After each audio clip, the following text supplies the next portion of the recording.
नमस्कार, मैं हूं शारदा सिंह और आप देखना शुरू कर चुके हैं दी कंट्राप। चुनाव खत्म हो चुके हैं और नतीजे आ गए।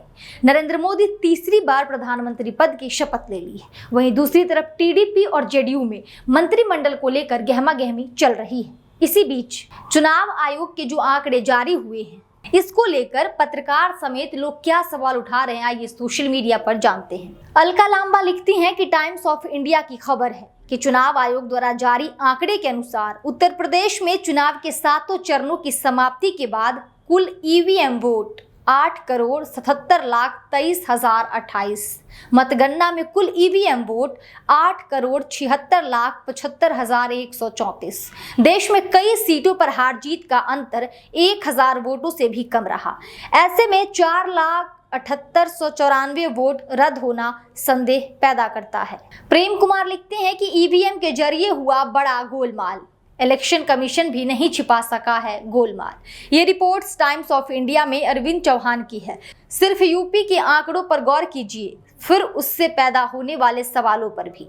ईवीएम में वोट डाले गए 8,77,23,028। ईवीएम में वोट गिने गए 8,76,75,134। डाले गए और गिने गए में अंतर 47,894। ईवीएम में वोट रद्द नहीं होते, सबको पता है, फिर गए कहां।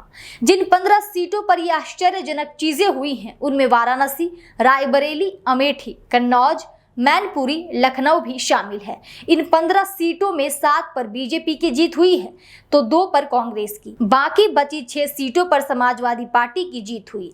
10 सीटों पर जो कुल वोट खारिज हुए हैं, उनकी संख्या 2365 है।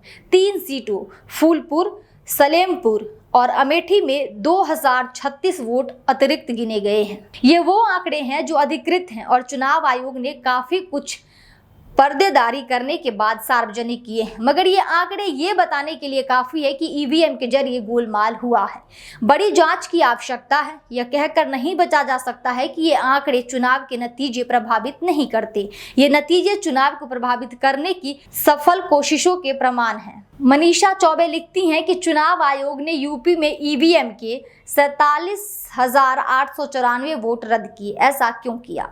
इलेक्शन कमीशन के आंकड़ों से पता चला है कि यूपी में 7 चरणों के चुनावों की समाप्ति के बाद कुल ईवीएम वोट 8,77,23,028 थे, लेकिन 4 जून को कुल ईवीएम वोट 8,76,75,134 एक गिनती करके बताए गए। ये खबर टाइम्स ऑफ इंडिया की है।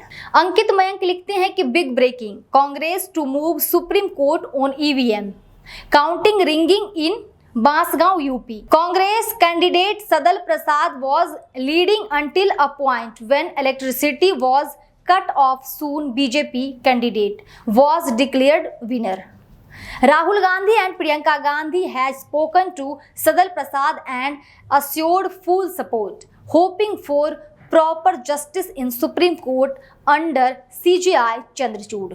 आईपी सिंह लिखते हैं कि ऐसे तथ्यात्मक मामले में विपक्षी दल विशेष ध्यान दे और चुनाव आयोग से इसकी जानकारी ले, क्योंकि टाइम्स ऑफ इंडिया ने इस मामले में ईवीएम को लेकर एक विस्तृत जानकारी छापी है और जो आंकड़े दिए गए हैं उसका जवाब चुनाव आयोग को स्पष्ट रूप देना होगा। इसके तह में जाने पर घपले घोटाले उजागर होंगे। प्रताप सोलंकी लिखते हैं कि देश राहुल गांधी जी को प्रधानमंत्री देखना चाहता है, मोदी जी तो ईवीएम वाले प्रधानमंत्री हैं।